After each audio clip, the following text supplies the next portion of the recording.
Shalom, selamat pagi Bapak Ibu Saudara yang dikasihi Tuhan Yesus. Senang kita berjumpa melalui renungan firman Tuhan yang akan kita baca dengarkan hari ini. Damai sejahtera dari Tuhan Yesus, kasih-Nya, kuasa-Nya senantiasa melimpah dan menyertai kehidupan kita semuanya. Mari kita siapkan hati kita untuk mendengarkan firman Tuhan. Kita berdoa. Tuhan Yesus, kami mengucap syukur dan berterima kasih buat nafas kehidupan dan hari yang baru yang Tuhan Yesus karuniakan kepada kami, dan kami akan menjalaninya sepanjang hari ini. Sebelumnya Engkau memberkati, mengurapi firman-Mu sehingga menerangi kehidupan kami. Dalam nama Tuhan Yesus kami berdoa. Haleluya.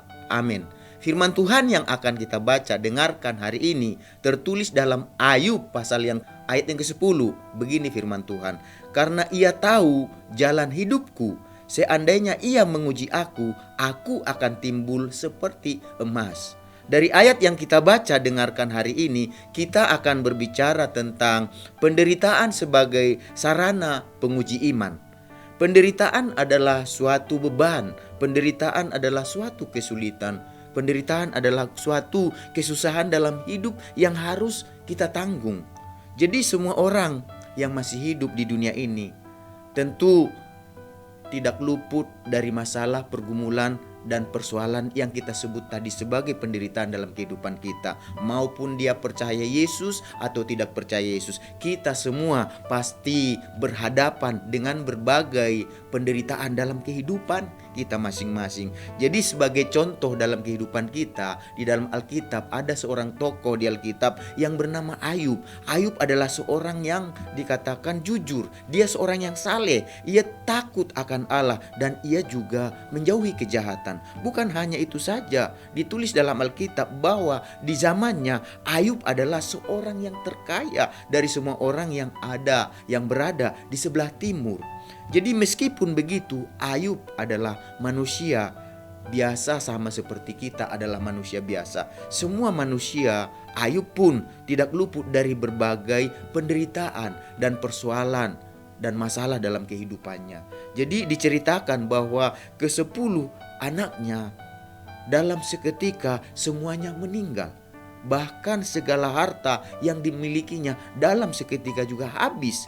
Dan yang paling berikutnya adalah dia pun mengalami yang namanya sakit kulit, sakit yang sangat dia derita, dan itu membuatnya sangat menderita. Jadi lalu bagaimana respon Ayub terhadap berbagai penderitaan yang dialaminya? Respon Ayub ditulis di dalam Ayub pasal 23 ayat 10 tadi. Karena ia tahu jalan hidupku, seandainya ia menguji aku akan timbul seperti emas. Itulah respon Ayub dari berbagai masalah, pergumulan, persoalan yang menyebabkan dirinya menderita. Itulah responnya terhadap berbagai masalah, pergumulan, penderitaan tersebut. Dia katakan bahwa bagi Daud penderitaan, bagi Ayub penderitaan yang Tuhan izinkan terjadi dalam kehidupannya adalah sebagai ujian terhadap imannya, ujian terhadap kepercayaan, keyakinannya kepada Tuhan. Ayub mengatakan ketika Tuhan mengizinkan mengalami berbagai penderitaan, maka ia akan timbul menjadi emas.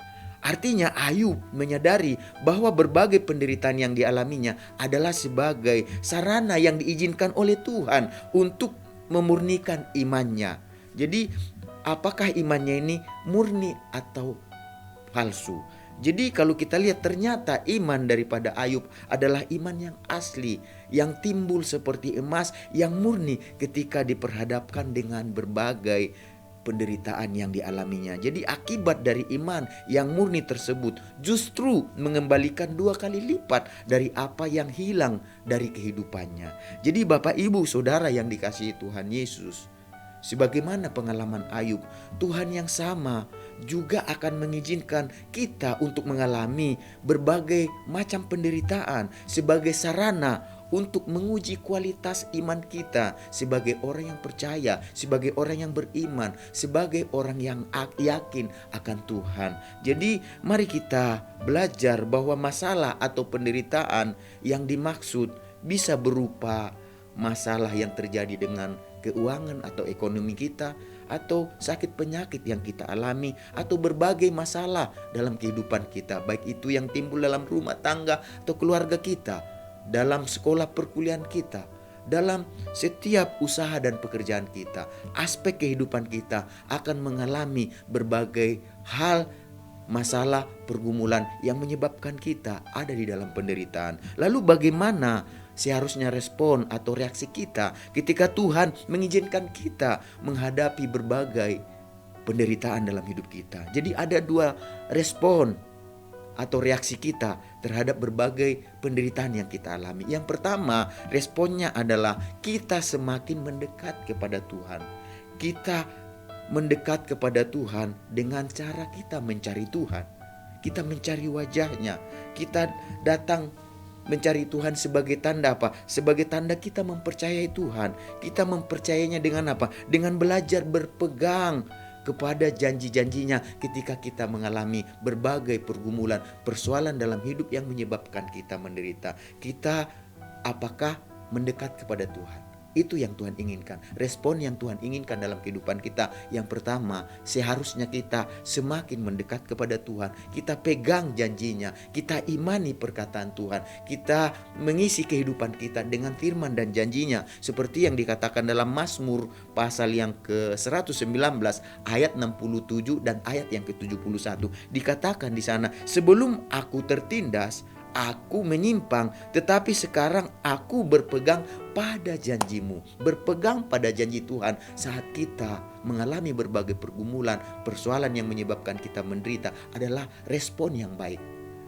Cari Tuhan, dekatkan diri kepada Tuhan. Ayat 71 dikatakan bahwa aku tertindas itu baik bagiku supaya aku belajar ketetapan-ketetapanmu. Ini luar biasa respon dari pemazmur. Dikatakan waktu mereka tertindas, dikatakan itu justru baik bagi mereka untuk menguji supaya mereka dikatakan tetap belajar dalam ketetapan-ketetapan Tuhan sesuai dengan kehendak dan keinginan Tuhan. Itulah respon yang pertama ketika kita menghadapi berbagai pergumulan dan persoalan. Respon yang pertama yang harusnya kita lakukan ialah kita semakin mendekat kepada Tuhan. Tetapi ada respon yang kedua, yaitu kita menjauh dan meninggalkan Tuhan. Banyak orang menjauh dan meninggalkan Tuhan ketika berbagai penderitaan karena mereka kecewa terhadap Tuhan. Kok Tuhan izinkan ada di dalam masalah pergumulan persoalan? Sampai kapan? Mereka bertanya-tanya kepada Tuhan. Dan ketika Ayub mengalami ujian iman melalui berbagai penderitaan yang dialaminya, Tuhan mengizinkan Ayub melewati masa-masa yang sangat menyesakkan, yang bisa dikatakan sebagai suatu tragedi atau musibah. Di mana kalau kita belajar tadi, dalam waktu sekejap hal-hal yang buruk terjadi secara beruntun. Anak-anaknya mati, rumahnya terbakar, harta bendanya habis, dan tubuhnya terkena sakit. Bahkan istrinya pun meninggalkan dia. Lengkap sudah penderitaan yang dialami.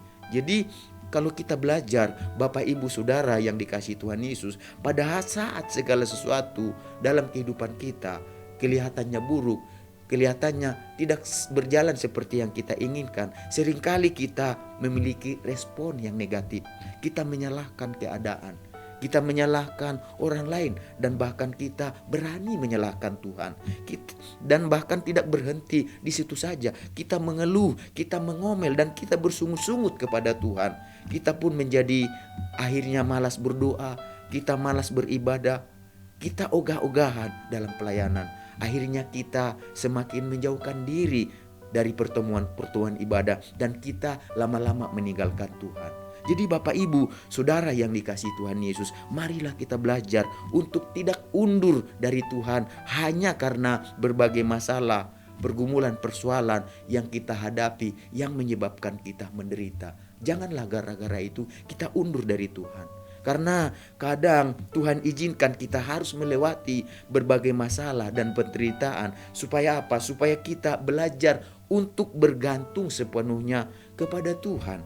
Dan kita tahu kuasa Tuhan dinyatakan melalui kehidupan kita. Oleh karena adanya berbagai masalah dan pergumulan, persoalan yang menyebabkan kita menderita, ada kuasa Tuhan dinyatakan lewat semuanya itu. Karena seperti itulah yang tertulis dalam 2 Korintus pasal yang ke-12 ayat 9. Tetapi jawab Tuhan kepadaku, cukuplah kasih karuniaku bagimu, sebab justru dalam kelemahanlah kuasaku menjadi sempurna. Sebab itu terlebih suka aku bermegah atas kelemahanku, supaya kuasa Kristus turun menaungi aku. Itulah kepercayaan iman daripada Paulus. Justru dikatakan dalam kelemahannya kuasa Tuhan menjadi sempurna. Kuasa Tuhan dinyatakan menaungi kehidupannya. Jadi Tuhan turut bekerja dalam segala hal untuk mendatangkan bagi kita yang tetap berpegang, mengasihi segala perintahnya dan melakukannya. Mari kita sama-sama berdoa. Tuhan Yesus, terima kasih buat firman-Mu yang sudah kami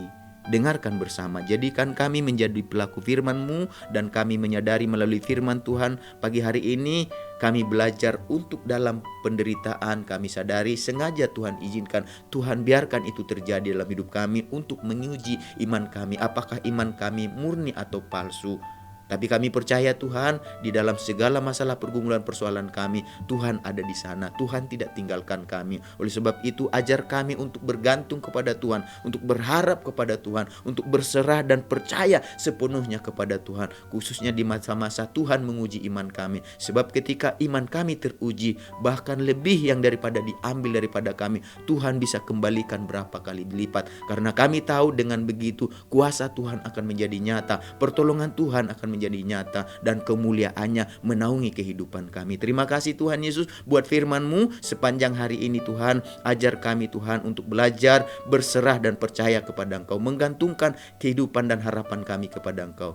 Pimpinlah kami Tuhan, tuntun kami dalam kehidupan kami. Segala berkat yang terbaik yang Kau janjikan dalam firman-Mu biarlah menyertai kami sepanjang hari ini. Dalam nama Tuhan Yesus kami berdoa. Haleluya. Amin. Selamat beraktivitas. Tuhan Yesus memberkati kita semuanya.